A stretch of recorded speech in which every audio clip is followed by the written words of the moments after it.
Hi viewers, welcome to my YouTube channel. ಎಲ್ಲರೂ ಹೇಗಿದ್ದೀರಾ? ಬನ್ನಿ ಇವತ್ತಿನ ರೆಸಿಪಿ ಸ್ಟಾರ್ಟ್ ಮಾಡೋಣ. ರೆಸಿಪಿ ಬಂದುಬಿಟ್ಟು ನಾನು ಹೋಳಿಗೆ ಸಾಂಬಾರು ಮಾಡೋದು ಹೇಗೆ ಅಂತ ತೋರಿಸ್ಕೊಡ್ತಾ ಇದ್ದೀನಿ. ಮೊದಲನೇದಾಗಿ ನಾನಿಲ್ಲಿ ಒಂದು ಏಲಕ್ಕಿ ತೊಗೊಂಡಿದ್ದೀನಿ. ಹೂವು ಇರುತ್ತಲ್ಲ, ಚಕ್ರ ಮಗ್ಗು ಅಂತ ಹೇಳ್ತಾರಲ್ಲ, ಅದನ್ನೊಂದು ಅರ್ಧ ತೊಗೊಂಡಿದ್ದೀನಿ. ಒಂದೆರಡು ಚಿಕ್ಕ ಮರಾಠ ಮಗ್ಗು ಬರುತ್ತಲ್ಲ, ಅದನ್ನು ತೊಗೊಂಡಿದ್ದೀನಿ. ಒಂದು 8ರಿಂದ 10 ಲವಂಗ ಹಾಕ್ಕೊಂಡಿದ್ದೀನಿ. ಇದೊಂದು 2 ಇಂಚಷ್ಟು ಚಕ್ಕೆ ತೊಗೊಂಡಿದ್ದೀನಿ. 1 ಸ್ಪೂನಷ್ಟು ಮೆಂತ್ಯ, 1 ಸ್ಪೂನು ಉದ್ದಿನಬೇಳೆ, ಒಂದು ಒಳ ಕೈ ಹಿಡಿ ಅಂತೀವಲ್ಲ ಅದರ ಒಂದು ಹಿಡಿಯುವಷ್ಟು ಧನಿಯಾ, ಫುಲ್ಲು ಒಂದು ಹಿಡಿಯಷ್ಟು ಜೀರಿಗೆ ತೊಗೊಂಡಿದ್ದೀನಿ. ಇದು ಬಂದುಬಿಟ್ಟು ಒಣಮೆಣ್ಸಿನ್ಕಾಯಿ ಹಾಕ್ಕೊತಾ ಇದ್ದೀವಿ. ಕೆಲವರು ಹಸಿಮೆಣ್ಸಿನ್ಕಾಯಿ ಹಾಕ್ಕೊತಾರೆ. ನಾವು ಮನೇಲಿ ಹೇಗೆ ಮಾಡ್ತಾಯಿದ್ವಿ ಆ ಥರ ತೋರಿಸ್ಕೊಡ್ತಾ ಇದ್ದೀನಿ. ಇಲ್ಲಿ ಒಣಮೆಣ್ಸಿನ್ಕಾಯಿನ ಒಂದು 8ರಿಂದ 10 ಒಣಮೆಣ್ಸಿನ್ಕಾಯಿ ತೊಗೊಂಡಿದ್ದೀನಿ. ಇದು ಬ್ಯಾಡಗಿ ಮೆಣ್ಸಿನ್ಕಾಯಿ ತೊಗೊಂಡಿದ್ದೀನಿ. ಬ್ಯಾಡಗಿ ಮೆಣ್ಸಿನ್ಕಾಯಿ ಹಾಕೋದ್ರಿಂದ ಸ್ವಲ್ಪ ಖಾರ ಮತ್ತು ಕಲರ್ ಚೆನ್ನಾಗಿ ಬರುತ್ತೆ. ನೋಡಿ, ಇವಾಗ ಎಣ್ಣೆ ಹಾಕ್ಬಿಟ್ಟು ಚೆನ್ನಾಗಿ ಸ್ವಲ್ಪ ಫ್ರೈ ಮಾಡ್ಕೊಂಡಿದ್ದೀನಿ. ಚೆನ್ನಾಗಿ ಫ್ರೈ ಆಗಿದೆ. ಇವಾಗ ಮೆಣ್ಸಿನ್ಕಾಯಿ ತೆಗೆದ್ಬಿಟ್ಟು ನಾವೇನು ಮಸಾಲ ಜೋಡಿಸ್ಕೊಂಡಿದ್ವಿ ಅದನ್ನು ಹುರ್ಕೊಂಡ್ಬಿಡೋಣ.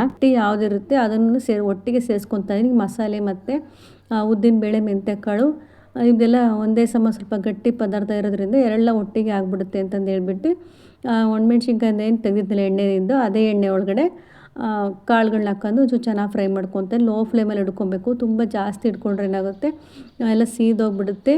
ಸೀದೋದ್ರೆ ಸಾಂಬಾರು ಟೇಸ್ಟ್ ಹೊರಟೋಗ್ಬಿಡುತ್ತೆ. ಹಂಗಾಗಿ ಸ್ವಲ್ಪ ಲೋ ಫ್ಲೇಮಲ್ಲಿ ಇಟ್ಕೊಂಡು ಫ್ರೈ ಮಾಡ್ಕೊತಾ ಇದ್ದೀನಿ ಧನಿಯಾನ. ಇದು ಅಷ್ಟೇ, ಸ್ವಲ್ಪ ಬೇಗನೆ ಆಗಿಬಿಡುತ್ತೆ. ಧನಿಯಾ ಸ್ವಲ್ಪ ಫ್ರೈ ಮಾಡಿದ್ರೆ ಸಾಕಾಗುತ್ತೆ. ನೋಡಿ, ಇವಾಗ ಆಗಕ್ಕೆ ಬಂದುಬಿಟ್ಟಿದೆ. ಒಂದು ಅರ್ಧ ಅಷ್ಟಾಗಿದೆ. ಇವಾಗ ಅದೇ ಧನಿಯಾದೊಳಗಡೆ ಜೀರಿಗೆ ಸಹ ಸೇರಿಸ್ಕೊತಾ ಇದ್ದೀನಿ. ಸ್ವಲ್ಪ ಜೀರಿಗೆ ಅಂದರೆ ಬೇಗ ಆಗಿಬಿಡುತ್ತೆ. ಧನಿಯಾ ಸ್ವಲ್ಪ ನಿಧಾನಲ್ಲ, ಹಂಗೆ ಧನಿಯಾ ಸ್ವಲ್ಪ ಅರ್ಧ ಆದ ತಕ್ಷಣ ಜೀರಿಗೆ ಹಾಕ್ಕೊತೀನಿ. ಜೀರಿಗೆ ಸ್ವಲ್ಪ ಬಿಸಿ ಆದ ತಕ್ಷಣ ಅದೇ ಬಾಣಲೆಗೆ ಒಂದು ಅರ್ಧ ಸ್ಪೂನ್ದಿಂದ 3/4 ಸ್ಪೂನಷ್ಟು ಸಾಸಿವೆ ಹಾಕ್ಕೊತಾ ಇದ್ದೀನಿ. ಇದೆಲ್ಲ ಸ್ವಲ್ಪನೇ ಕಾಳಿರೋದ್ರಿಂದ ಅದು ಅಷ್ಟು ಉರಿಯೋಕ್ಕೆ ಸರಿ ಹೋಗಲ್ಲ. ಹಾಗಾಗಿ 2 ಪದಾರ್ಥಗಳನ್ನ ಸೇರಿಸ್ಕೊಂಡ್ಬಿಟ್ಟು ಈ ರೀತಿ ಫ್ರೈ ಮಾಡ್ಕೊತೀವಿ. ನೋಡಿ, ಇವಾಗ ಎಣ್ಣೆಲ್ಲ ನೀಟಾಗಿ ಡ್ರೈ ಆಗಿ ಕಾಳುಗಳೆಲ್ಲ ನೀಟಾಗಿ ಎಣ್ಣೆಲೆಲ್ಲ ಇರ್ಕೊಂಡ್ಬಿಟ್ಟಿದೆ. ಇವಾಗ ಚೆನ್ನಾಗಾಗಿದೆ. ನೋಡಿ, ಈ ರೀತಿ ಬಾಣಲಿ ಕೈ ಹಿಂಗೆ ಆಡಿಸ್ತಾ ಹುರ್ಕೊಂಡ್ರೆ ಬೇಗ ನೀಟಾಗಿ ಒಂದೇ ಸಮ ಚೆನ್ನಾಗಾಗುತ್ತೆ. ನಾನಿಲ್ಲಿ ಸ್ವಲ್ಪ ಗಸಗಸೆ ಸೇರಿಸ್ಕೊತಾ ಇದ್ದೀನಿ. ಗಸಗಸೆನ ನಾನು ಮೊದಲೇ ಹುರಿದು ಇಟ್ಕೊಂಡ್ಬಿಟ್ಟಿರ್ತೀನಿ. ಅದನ್ನು 1 ಸ್ಪೂನಷ್ಟು ಸೇರಿಸ್ಕೊತಾ ಇದ್ದೀನಿ. ಇದಿಷ್ಟನ್ನು ಒಣಮೆಣ್ಸಿನ್ಕಾಯಿ ಮತ್ತು ಕಾಳುಗಳೆಲ್ಲ ಹುರಿದಿಟ್ಟಿದ್ನಲ್ಲ, ಇದಿಷ್ಟನ್ನು ನೈಸಾಗಿ ಪೌಡ್ರ್ ಮಾಡ್ಕೊತಾ ಇದ್ದೀನಿ. ನಾವಿಲ್ಲಿ ಸಾಂಬಾರಿಗೆ ಬಂದು ಒಣ ಕೊಬ್ಬರಿ ಹಾಕ್ತೀವಿ, ಹಸಿಕಾಯಿ ಹಾಕಲ್ಲ. ಹಂಗಾಗಿ ಇದ್ರ ಜೊತೆಯಲ್ಲಿ ಒಣ ಕೊಬ್ಬರಿನೂ ಮಿಕ್ಸಿಗೆ ಹಾಕೊಬೋದು. ನಾನಿಲ್ಲಿ ವೀಡಿಯೋ ಮಾಡೋದ್ರಲ್ಲಿ ಒಣ ಕೊಬ್ಬರಿ ಮರ್ತೋಗ್ಬಿಡ್ತು, ಹಾಗೆ ಪೌಡ್ರ್ ಮಾಡಿಕೊಂಡೆ. ಇದ್ರ ಜೊತೆಯಲ್ಲೇ ಮಾಡಿಕೊಂಡ್ರೆ ಚೆನ್ನಾಗಾಗುತ್ತೆ ಪೌಡರ್. ನೋಡಿ, ಇದಿಷ್ಟೇ ಪೌಡರು ಹೋಳಿಗೆ ಸಾಂಬಾರಿಗೆ ಹಾಕೋದು, ಬೇರೆ ಏನೂ ಹಾಕಲ್ಲ. ನೆಕ್ಸ್ಟು ನಾವು ಹುರ್ಕೊಳ್ಳೋದು, ಇದಿಷ್ಟು ಪೌಡರ್ ಮಾಡ್ಕೊಳ್ಳೋದು. ಇವಾಗ ನಾನು ಏನು ರುಬ್ಬಿಡ್ಕೊಂಡಿದ್ನಲ್ಲ ಪೌಡರು, ಅದಕ್ಕೆ ನಾನಿವಾಗ ಅರ್ಧ ಹೋಳಿಗಿಂತ ಸ್ವಲ್ಪ ಕಡಿಮೆ ತೊಗೊಂಡಿದ್ದೀನಿ. ಯಾವುದು ಒಣ ಕೊಬ್ಬರಿನ ಕಡಿಮೆ. ಜಾಸ್ತಿ ತೊಗೊಂಡ್ರೆ ಏನಾಗುತ್ತೆ, ಸ್ವಲ್ಪ ಸಾಂಬಾರು ಗಟ್ಟಿ ಥರ ಅನಿಸ್ಬಿಡುತ್ತೆ. ಅದು ಕುದ್ದಿ ಚೆನ್ನಾಗಾಗಲ್ಲ, ಅದೊಂಥರ ಗಟ್ಟಿ ಆಗಿಬಿಡುತ್ತೆ ಸಾಂಬಾರು. ಹಂಗಾಗಿ ನಾನಿಲ್ಲಿ ಅರ್ಧ ಹೋಳಿಗಿಂತ ಸ್ವಲ್ಪ ಕೊಬ್ಬರಿ ಹಾಕ್ಕೊತಾ ಇದ್ದೀನಿ. ಇವಾಗ ಒಂದು ಮೀಡಿಯಮ್ ಸೈಜು 2 ಈರುಳ್ಳಿ ತೊಗೊಂಡಿದ್ದೀನಿ, ಸಾಕಾಗುತ್ತೆ 2 ಈರುಳ್ಳಿ. ಇದನ್ನು ಚೂರಾಗಿ ಚೆನ್ನಾಗಿ ಫ್ರೈ ಮಾಡ್ಕೊತಾನೆ. ಈರುಳ್ಳಿಗೆ ಎಣ್ಣೆ ಹಾಕ್ಬಿಟ್ಟು ಇದು ಒಂದೂವರೆ ಇಂಚಷ್ಟು ಹಸಿ ಶುಂಠಿ ತೊಗೊಂಡಿದ್ದೀನಿ. ಇದು ಒಂದು 5 ನಾಟಿ ಬೆಳ್ಳುಳ್ಳಿ ಇದೆಲ್ಲ ಇಷ್ಟು ತಪ್ಪಂದು ಅದು ಬಿಡಿಸಿ ಹಾಕ್ಕೊತಾ ಇದ್ದೀನಿ. ಅದ್ರ ಜೊತೆಗೆ ಸ್ವಲ್ಪ ಹಸಿ ಕರಿಬೇವು ಸೊಪ್ಪನ್ನು ಸಹ ಸೇರಿಸ್ಕೊಂಡು ಫ್ರೈ ಮಾಡ್ಕೊಬೇಕಾಗುತ್ತೆ. ನೀವು ಬೇಕಾದ್ರೆ ಗುಂಟೂರು ಮೆಣಸಿನ್ಕಾಯಿ ಖಾರ ಜಾಸ್ತಿ ಬೇಕು ಅಂದರೆ ಅದನ್ನು ಸಹ ಸೇರಿಸ್ಕೊಬೋದು.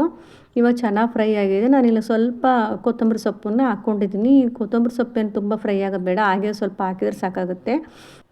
ಇವಾಗ ನಾವೇನು ಕೊಬ್ಬರಿ ಮತ್ತು ಪುಡಿ ಮಾಡಿಟ್ಕೊಂಡಿದ್ವಲ್ಲ ಪೌಡರು, ಒಣಮೆಣ್ಸಿನ್ಕಾಯಿ ಮತ್ತು ಮೆಂತ್ಯನೆಲ್ಲ, ಆ ಪೌಡರ್ ಜೊತೆಗೆ ಒಣ ಕೊಬ್ಬರಿ ರುಬ್ಬಿರೋದನ್ನು ಸೇರಿಸ್ಕೊಂಡು, ಜೊತೆಗೆ ನಾನು ಈರುಳ್ಳಿ, ಶುಂಠಿ, ಬೆಳ್ಳುಳ್ಳಿ ಎಲ್ಲ ಏನು ಹಾಕ್ಕೊಂಡಿದ್ನಲ್ಲ ಅದನ್ನು ಸಹ ಸೇರಿಸ್ಕೊತಾ ಇದ್ದೀನಿ. ಜೊತೆಗೆ ಒಂದು ಅರ್ಧ ಸ್ಪೂನಷ್ಟು ಅರಿಶಿನ ಪುಡಿ ಹಾಕ್ಬಿಟ್ಟು ಇದನ್ನು ನೈಸಾಗಿ ಗ್ರೈಂಡ್ ಮಾಡ್ಕೊತಾ ಇದ್ದೀನಿ. ಎಷ್ಟು ನೈಸ್ ಆಗುತ್ತೋ ಅಷ್ಟು ಚೆನ್ನಾಗಿ ಗ್ರೈಂಡ್ ಮಾಡ್ಕೊಬೇಕಾಗುತ್ತೆ ನೈಸಾಗಿ. ಇವಾಗ ನೋಡಿ, ರುಬ್ಬಿರೋದೆಲ್ಲ ಹಾಕ್ತಾಯಿದ್ದೀನಿ. ಎಷ್ಟು ಸಾಂಬಾರು ಅಂದರೆ ಜಾಸ್ತಿ ಸಾಂಬಾರಿಗೆ ಹಾಕ್ಕೊಂಡಿರೋದು. ನೀವು ಸ್ವಲ್ಪ ಸಾಂಬಾರು ಮಾಡ್ಕೊತೀನಿ ಅಂದರೆ ಕೊಬ್ಬರಿ ಏನಿದೆಯಲ್ಲ ಅರ್ಧ ಹೋಳಿಗಿಂತ ಅರ್ಧ ಹಾಕ್ಕೊಳ್ರಿ. ನಾನಿಲ್ಲಿ ಫುಲ್ಲು ಒಂದು ಹಿಡಿಯಷ್ಟು, ಒಳ ಹಿಡಿ ಅಂತೀವಲ್ಲ ಆ ಥರ ತುಂಬ ಒಂದು ಹಿಡಿಯಷ್ಟು ಉಪ್ಪು ಹಾಕ್ಕೊತಾ ಇದ್ದೀನಿ. ಇಷ್ಟು ಬೆಲ್ಲ ಸೇರಿಸ್ಕೊತಾ ಇದ್ದೀನಿ. ನೀವು ಬೆಲ್ಲ ಬೇಕು ಅಂದರೆ ಹಾಕ್ಕೊಬೋದು, ಇಲ್ಲ ಹಾಗೆ ಮಾಡ್ಕೊಬೋದು. ತುಂಬ ಜಾಸ್ತಿ ಸಾಂಬಾರು ಮಾಡ್ಕೊಂಡಿರೋದ್ರಿಂದ ನಾನು ಅರ್ಧ ಹೋಳು ಕೊಬ್ಬರಿ ಹಾಕ್ಕೊಂಡಿದ್ದೀನಿ. ಸ್ವಲ್ಪ ಮಾಡ್ಕೊಂಡವ್ರು ಇನ್ನು ಸ್ವಲ್ಪ ಕಮ್ಮಿ ಹಾಕ್ಕೊಳ್ಳಿ. ನೋಡಿ, ಕೊನೆಯಲ್ಲಿ ನಾನು ಒಂಚೂರು ಒಗ್ಗರಣೆ ಕೊಡ್ಕೊತಾ ಇದ್ದೀನಿ. ಜಾಸ್ತಿ ಕರಿಬೇವು ಸೊಪ್ಪು ಹಾಕ್ಕೊಬೇಕು.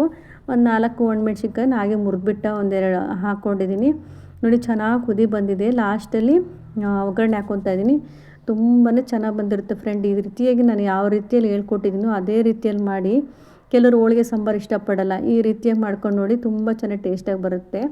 ಒಂದು ಸರಿ ಟ್ರೈ ಮಾಡಿ. Thank you for watching. Thank you.